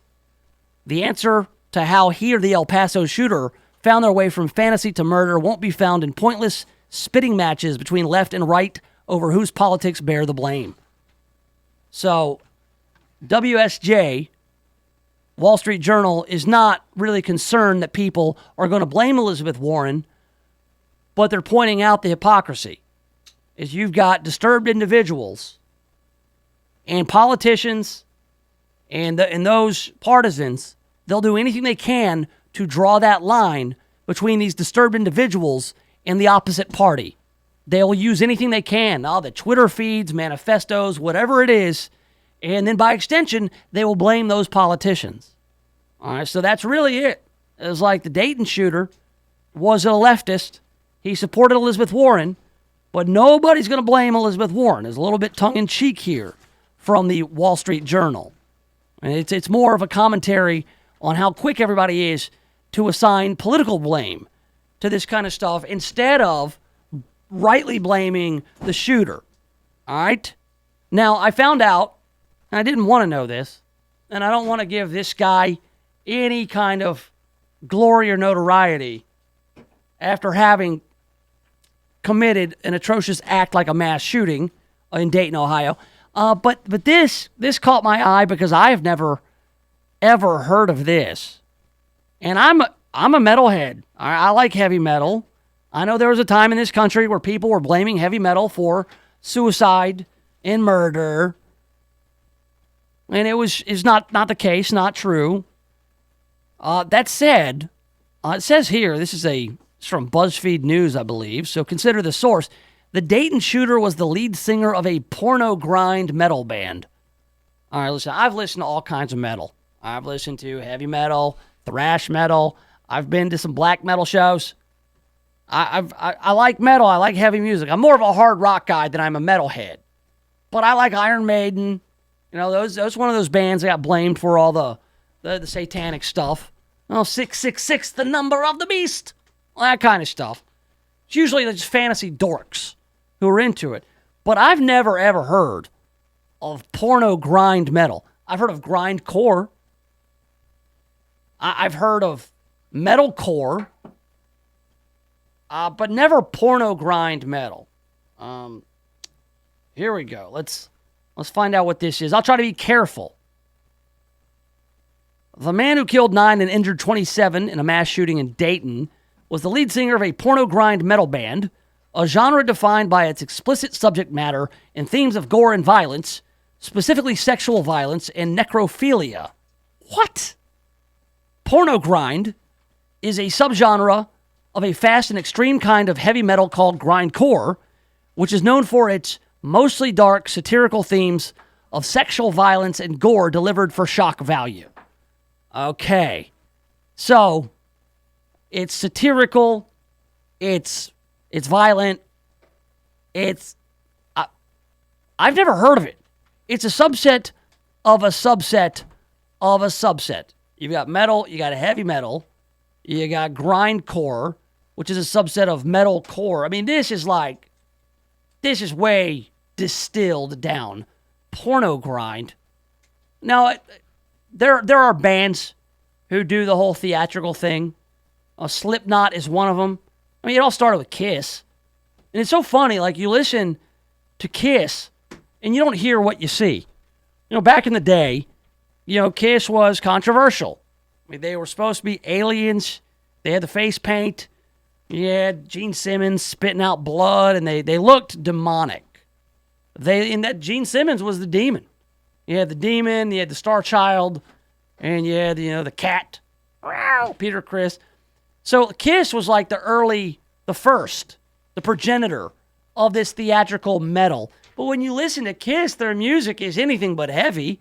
Kiss is like the least heavy band ever. When I was little, I saw Kiss. I saw Gene Simmons blowing fire and spitting blood. I'm like, oh my God, this must be like the heaviest band ever. And then years later, I actually listened to Kiss, and I was like, this is Kiss? I want to rock and roll all night and party every day? Like, it just all sounded so happy. But it looked like, scary. Well, from then you had Kiss, and then later you had heavy bands who would do the whole theatrical thing and look like demons and stuff, like Slipknot.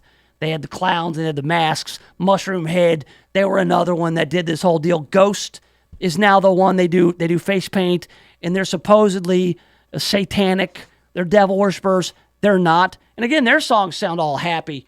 They sound like video game music. Seriously, all Ghost music sounds like is like the theme to Mega Man on Nintendo. And so it's all goofy. There's a band, though, the granddaddy of them all, GWAR. If you know anything about GWAR, that these guys, they dress up as aliens. They're from another planet. They have elaborate stage setups where they throw people into a big meat grinder, and then they spray blood everywhere, right? So GWAR, but again, if you listen to GWAR, their music is not heavy. They sound like a crappy punk band. They don't, so anyway, I just never heard of Porno Grind before, and I'm just like, what is this? So yeah, I can't even mention the name of this guy's band, but I think that this probably has very little to do with his decision. I mean, he was in a band with other guys, right? And then they played at other, they played at other venues, like the Summer Massacre 2 concert in Chicago. So there's probably plenty of Porno Grind musicians and fans who don't go commit mass shootings. Although I will say, it takes a lot for me to be. I'm not shocked at this. It doesn't shock me, but I did raise an eyebrow. I've never heard of that before. That's crazy. I guess I've not gone down the heavy metal rabbit hole that I think. Now a lot of people are saying, oh, this guy was wearing a shirt of the band The Acacia Strain when he carried out the shooting, and so people are like looking at this band, The Acacia Strain. They're like a metalcore band. Those guys, they do not endorse mass shooting. The guys from Slipknot, Corey Taylor, the lead singer, he's the same thing. Is that you can't do that. This is not about a T-shirt. Don't start blaming the band for this kind of stuff. We don't endorse murder, which is really a sad state of affairs when you have to come out and condemn mass murder. I mean, it's common sense, right? Yeah, it's common sense that it's wrong and it's awful and horrific. So we're learning new things about these guys each day, and I hope that any Porno Grind fans out there, which by the way, BuzzFeed News, they said that they looked for and they found some fans of the genre. So they found like the 6 people who were into Porno Grind and asked them about it. And they just said, hey, look, this is not something, we don't endorse violence. This is all just for show. We just blow off steam, and this is all just a joke, really. I mean, how can you take it seriously? Just say the word Porno Grind without like, what? Anyway, so that's the latest on the mass shootings from the weekend. It's introduced you to a new musical genre that I hope you ignore. All right, coming up, we've got all the latest breaking headlines in the news cruise. We do it next right here in the Nation of Jake. The Voice, KWAM, FM 107.9 and AM 990. CBS News Update. Republican lawmakers are lining up behind common sense gun legislation in the wake of the recent shooting sprees. Vice President Mike Pence addressing the group in Arlington, Virginia. As we speak, our administration is working with members of Congress to ensure that all those who pose a risk to public safety are denied access to firearms. The so-called red flag laws that President Trump has now voiced support for. He's also backing universal background checks, which Senate Democrats have been pushing hard. If you want to buy a gun, you have to get a background check. New York Democrat Chuck Schumer. 90% of Americans support this law. 80% of gun owners support this law. It's a very powerful lobby that fights against it, but their day has come. Their day is over. The National Rifle Association opposes red flag laws without due process requirements. CBS News Update. I'm Jim Chenevey.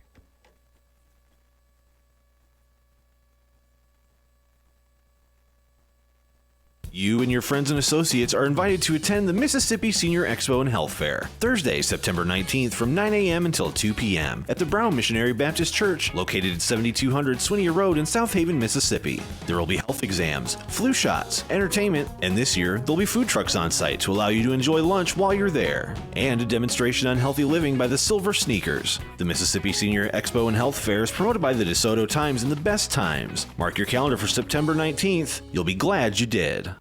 Your dog is a furry member of your family, and they deserve the highest level of care. Dogtopia has award-winning daycare, boarding, and spa services. They are the safest, cleanest, and most transparent dog daycare and boarding option for you. The best part? You can check in with your dog anytime on the video stream on your phone. Dogtopia, located at Carriage Crossing. Find out more at dogtopia.com to schedule your dog's best day ever.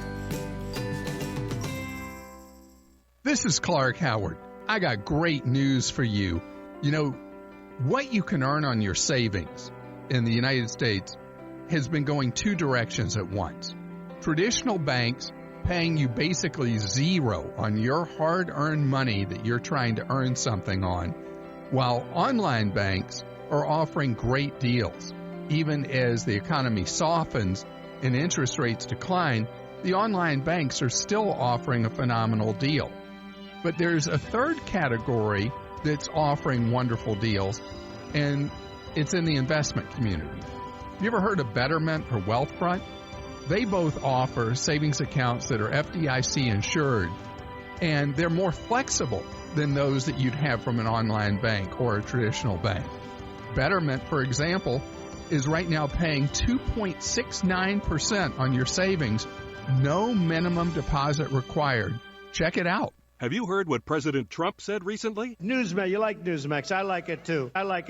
Now you can watch Newsmax TV and get the truth about Trump from Bill O'Reilly, Mike Reagan, Alan Dershowitz, Pat Buchanan, and more. Newsmax TV is America's fastest growing cable news channel, now in 70 million homes. Find Newsmax on DirecTV, Dish, Xfinity, Spectrum, Optimum, Fios, Uverse, and more systems. See Newsmax TV today. It's real news for real people.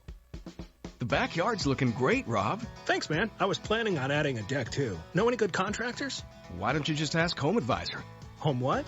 HomeAdvisor.com. You just tell them about your project and they match you with local pros that can do the job. Nice. Now, how much does it cost? Oh, Home Advisor's totally free to use. Plus, you can read customer reviews, check pricing, and book appointments for free. What's the website again? HomeAdvisor.com. Or just download the free Home Advisor app. Home Advisor.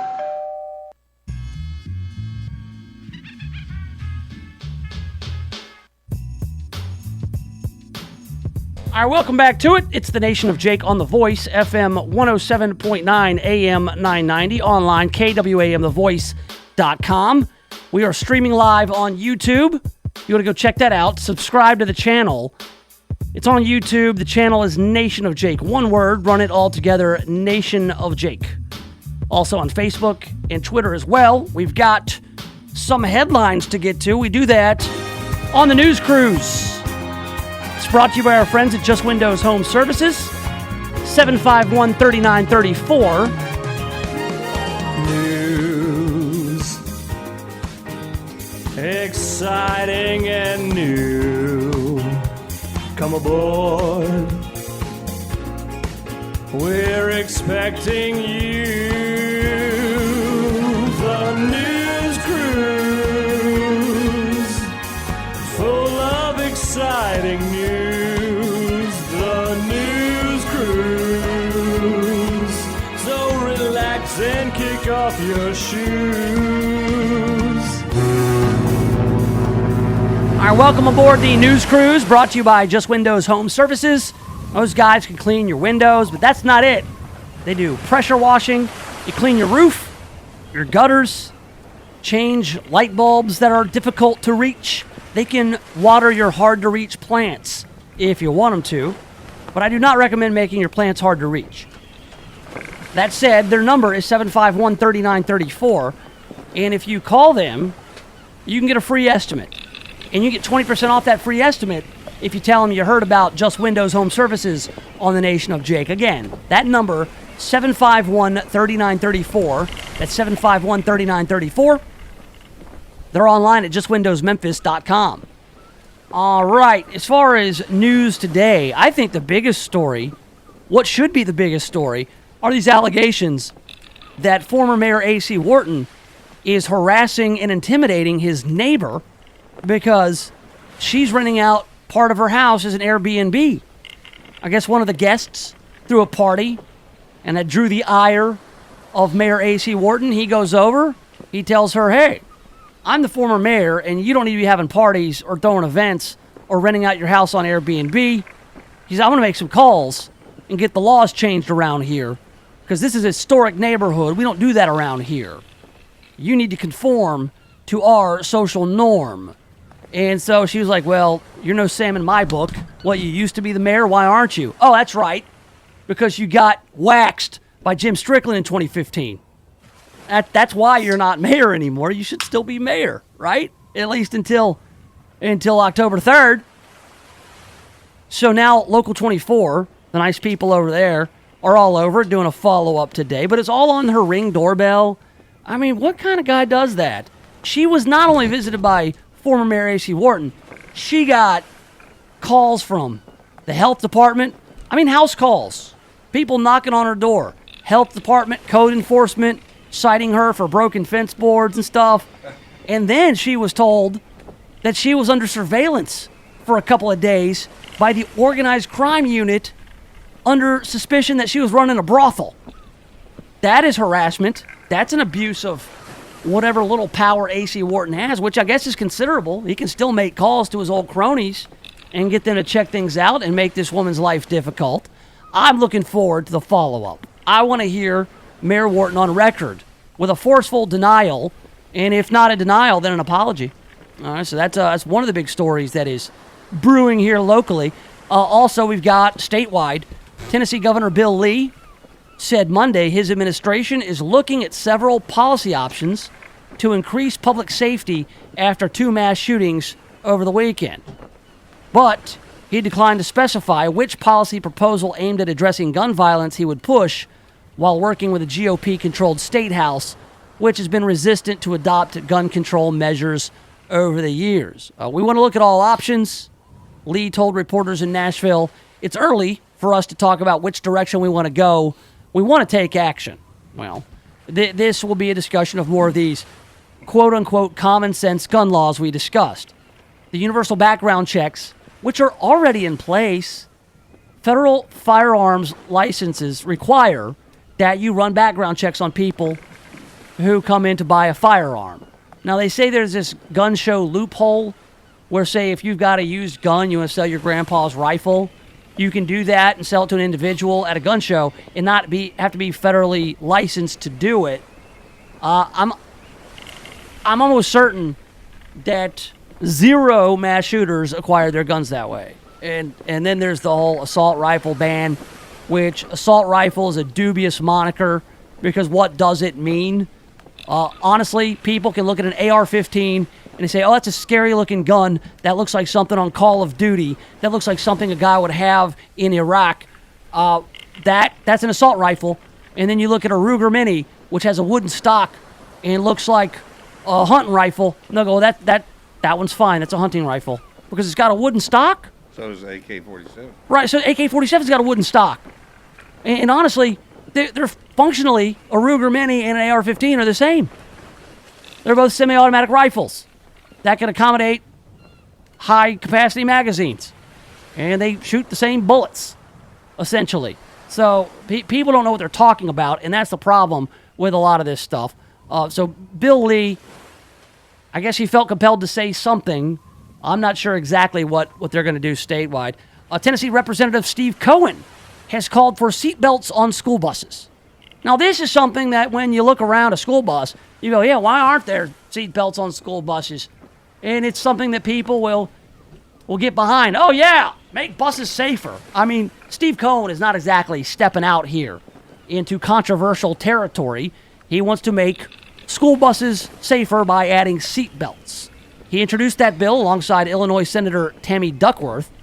It directs the U.S. Department of Transportation to implement new school bus safety rules, including seatbelts.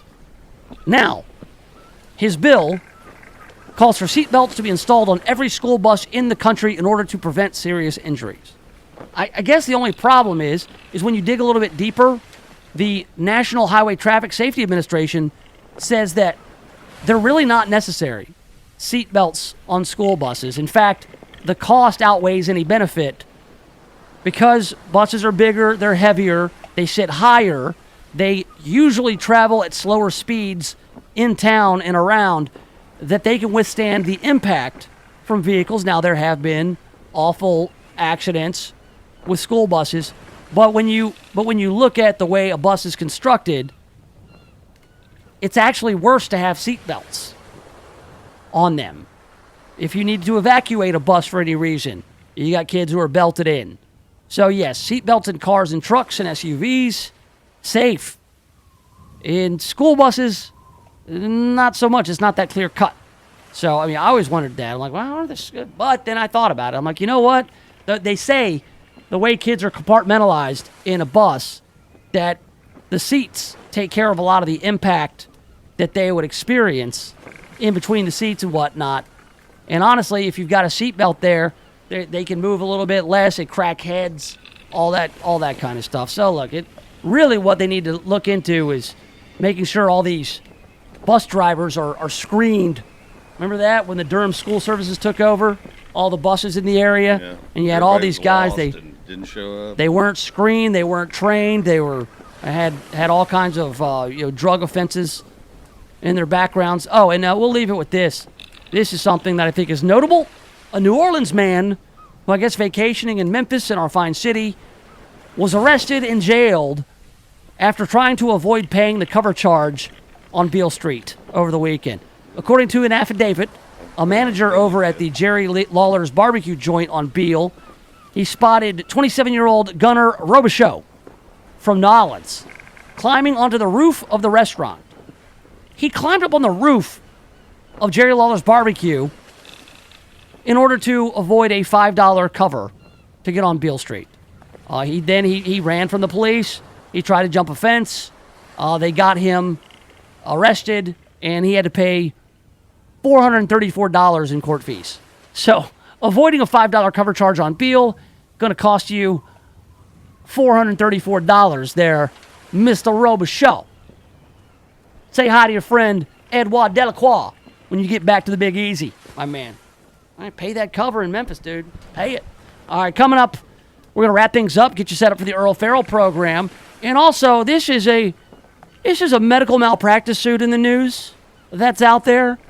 And a guy got a settlement, but I don't think it's enough. I want to run this by Earl next when we get back right here in the Nation of Jake.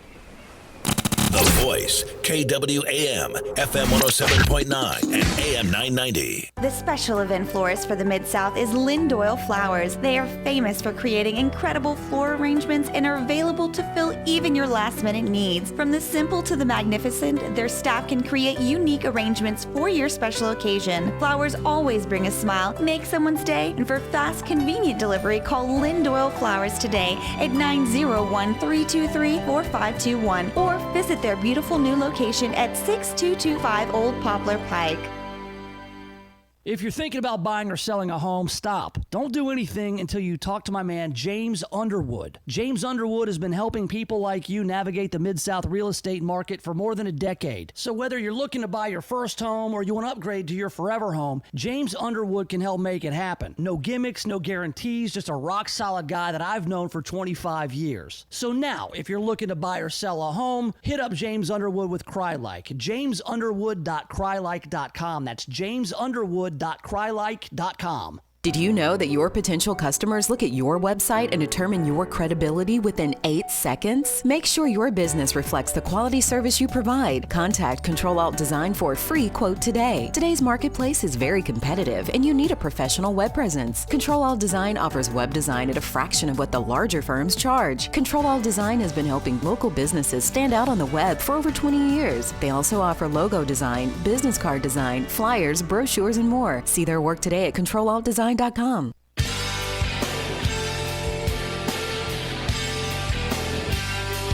right, welcome back to it. Yes, have some. The Nation of Jake on the Voice, FM 107.9, AM 990. We're online, KWAMTheVoice.com, on YouTube for a few minutes more. The live stream is there on the channel Nation of Jake there on YouTube. Earl Farrell in the Earl Farrell program is coming up in about 10 minutes or so. Before I get out of here, I read about this. This is one of those viral stories. Yeah, this is about a medical malpractice, a hospital mix-up. Now, Earl, not too long ago, you underwent surgery. Yes, I did. All right, you had triple bypass, was it? Correct. All right, triple bypass, that is a major surgery. How would you have felt? What would you have done? What action would you have taken if you got to the hospital and they said, okay, Mr. Farrell, we are going to perform the surgery now. Triple bypass we have you down for.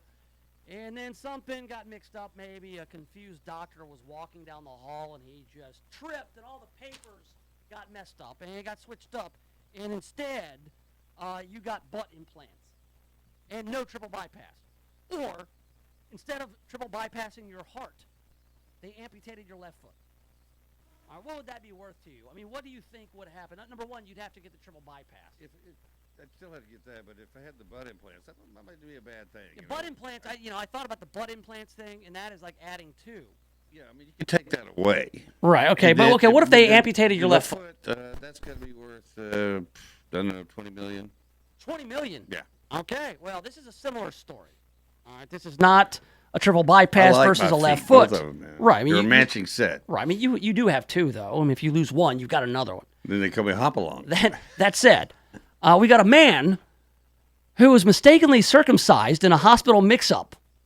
A grown man? A grown man, yeah, 70 years old, Terry Brazier. How did you think somebody would sit there and go, are you sure this is, can we double check this? Terry Brazier, age 70, went into Leicester Royal Infirmary for a bladder procedure known as a cystoscopy, but was mistaken for another patient by hospital staff and then circumcised. The hospital apologized and carried out the investigation before confirming on Monday it had awarded Brazier a payout of how much you think it's worth. How much you think an accidental... Man, they probably figure he's only got about 10 more years or 15 maybe max. He's got the healing process. It could take a year, I figure. I'd give the guy $250,000. Okay, you're off by a factor of 10. What? They gave him $24,300 because they accidentally circumcised him instead of taking care of his cystoscopy from his bladder. $24,000. Brazier told the British newspaper The Daily Star that he was so distracted talking to hospital staff that he didn't notice he was getting the incorrect procedure until it was too late. You mean he was awake? I guess. I don't know. I mean, do they just like local anesthetic for that? I don't remember mine. I don't know. I don't know anybody who gets circumcised at age 70. That should have been a red flag. For somebody, it's like, oh, you're in for Mr. what? Well, if he says he wants one, I guess who are we to say no? That's right. But $24,000. And I guess that's because it was run by NHS, and there's laws, I guess, payouts, limits over there in the UK. Oh, my God. I was just talking to these people. They're perfectly nice. I'm like, hold on. Is that my bladder? Is that what you're going that route? Oh, my goodness. So, yeah, not $250,000 payout. $24,300. That's the going rate. That ain't right. That ain't right. No, that ain't right at all. All right, Earl Farrell is up next. I'll be back tomorrow at 1 p.m. In the meantime, so long, and thanks for all the fish.